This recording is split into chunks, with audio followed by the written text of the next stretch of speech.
a sculptor, I am inspired by the objects that I find. I go to flea markets, I go to garage sales, people drop things off at my doorstep.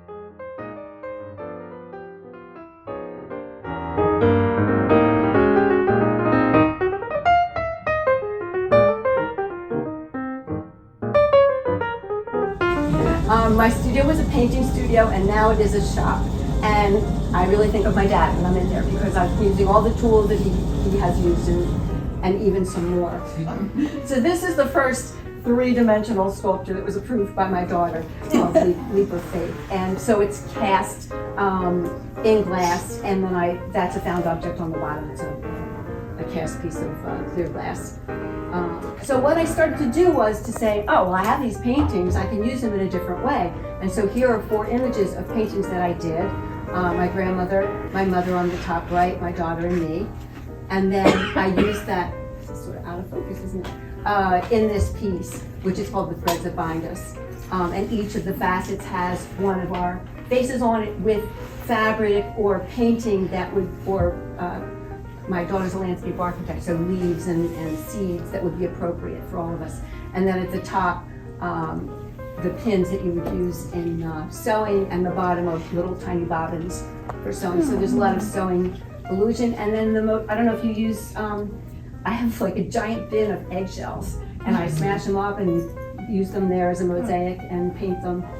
I was a play therapist for years. I worked at St. Christopher's Hospital, inpatient, and then I worked down at Jackson Memorial Hospital in Florida for 4 years, and I loved working with kids, and I really missed that. So my kids left, and I really wanted to do something with kids in the community. So I actually went on a trip with Sharon Katz, who's a singer-songwriter, and she took everybody to South Africa, and on the trip I met a woman who was head of an after-school program in Germantown, at the First United Methodist Church in Germantown. And so she said, well, somebody on the bus said, stop talking about wanting to do something in the community, just do it. She said, go talk to that lady on the bus. So I go talk to the lady on the bus who's running the after school, and she says, will you teach stained glass to my kids? Frankly, I always hated stained glass, and I said yes. Because I knew it was good for me. I knew it was going to help me. And it turned into being one of the most wonderful things in my life. So when we do the windows with the kids, that's one of the windows. You can pass around if you want. What we do is we always do them the same size. So we do a frame like this. And so if you're doing stained glass, you need some kind of a frame. So you can either use a board, or you can, with pins in it, and with some strips of wood to give you your angle, to get it to stay straight. Because if it's not straight, you're not going to be able to frame it or install it. So we have the base piece of paper. I just put this together, and then a piece of tissue on top of that, and then I just cut this ahead of time so I didn't have to bore you with it. So basically, you draw the shapes on the base paper, and then cut out your templates. You're making a puzzle, and you're making pieces to fit onto the puzzle. But glass comes in different thicknesses, and it also comes, so you can see, if you're up close, this is much thicker than this. This is regular old sheet glass, which is not very thick at all. And then it also comes in different opacities. So you can have glass that's totally opaque. You can have glass that's somewhat translucent, more translucent. And then you can have glass that's transparent. And you can also have glass with texture on it. So the most important thing when you're cutting glass with texture is don't cut on the side of the texture, okay? Because it'll just make it just doesn't work. So just want to, where did my ruler go? Here it is. This is a great ruler. Have y'all seen this? It's got the cork on the back, so it doesn't slip, and it helps you when you're cutting the glass. So I should get like somebody to come up here. Be a guinea pig. Pistol grip, and you put a little bit of, tiny bit of oil in there. You can't hurt yourself. You can hurt yourself on the glass, but you can't hurt yourself with the cutter. And then you want to cut all the way from the top of the piece of glass through to the bottom, and you hear that scratchy noise, right? So if you don't hear that, you didn't do it right.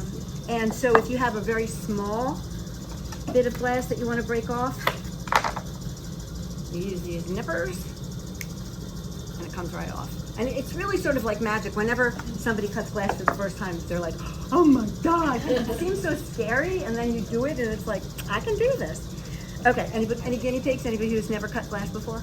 Wanna come up? No. Okay. You're all very scared. Marker, but you can also just trace it.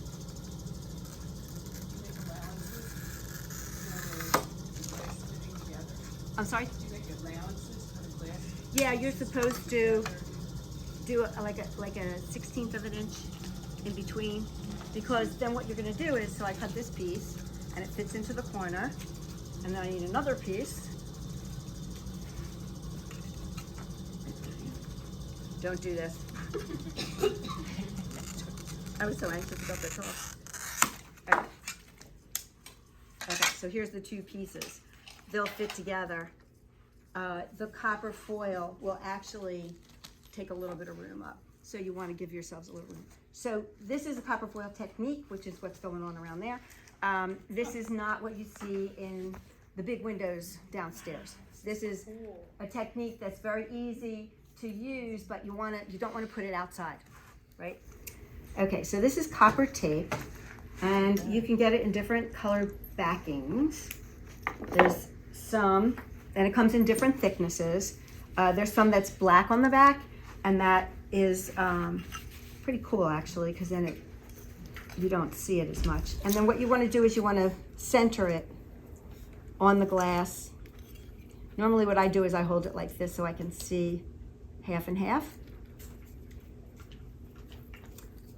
And this is what's going to hold the glass together. If the copper foil is not done properly, then the solder is not going to work.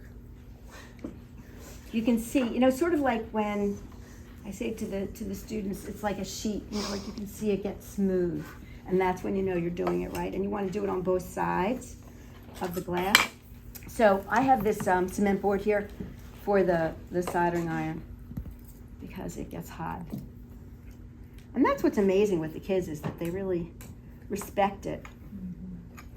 And they didn't want to let us know what they were doing, and they carved this piece of glass on the right that says stained glass project, windows that open hearts. So that's how the program got started. So there's a lot of serendipity in my life, and I feel like if I listen to what's happening or what's being presented, that amazing things happen.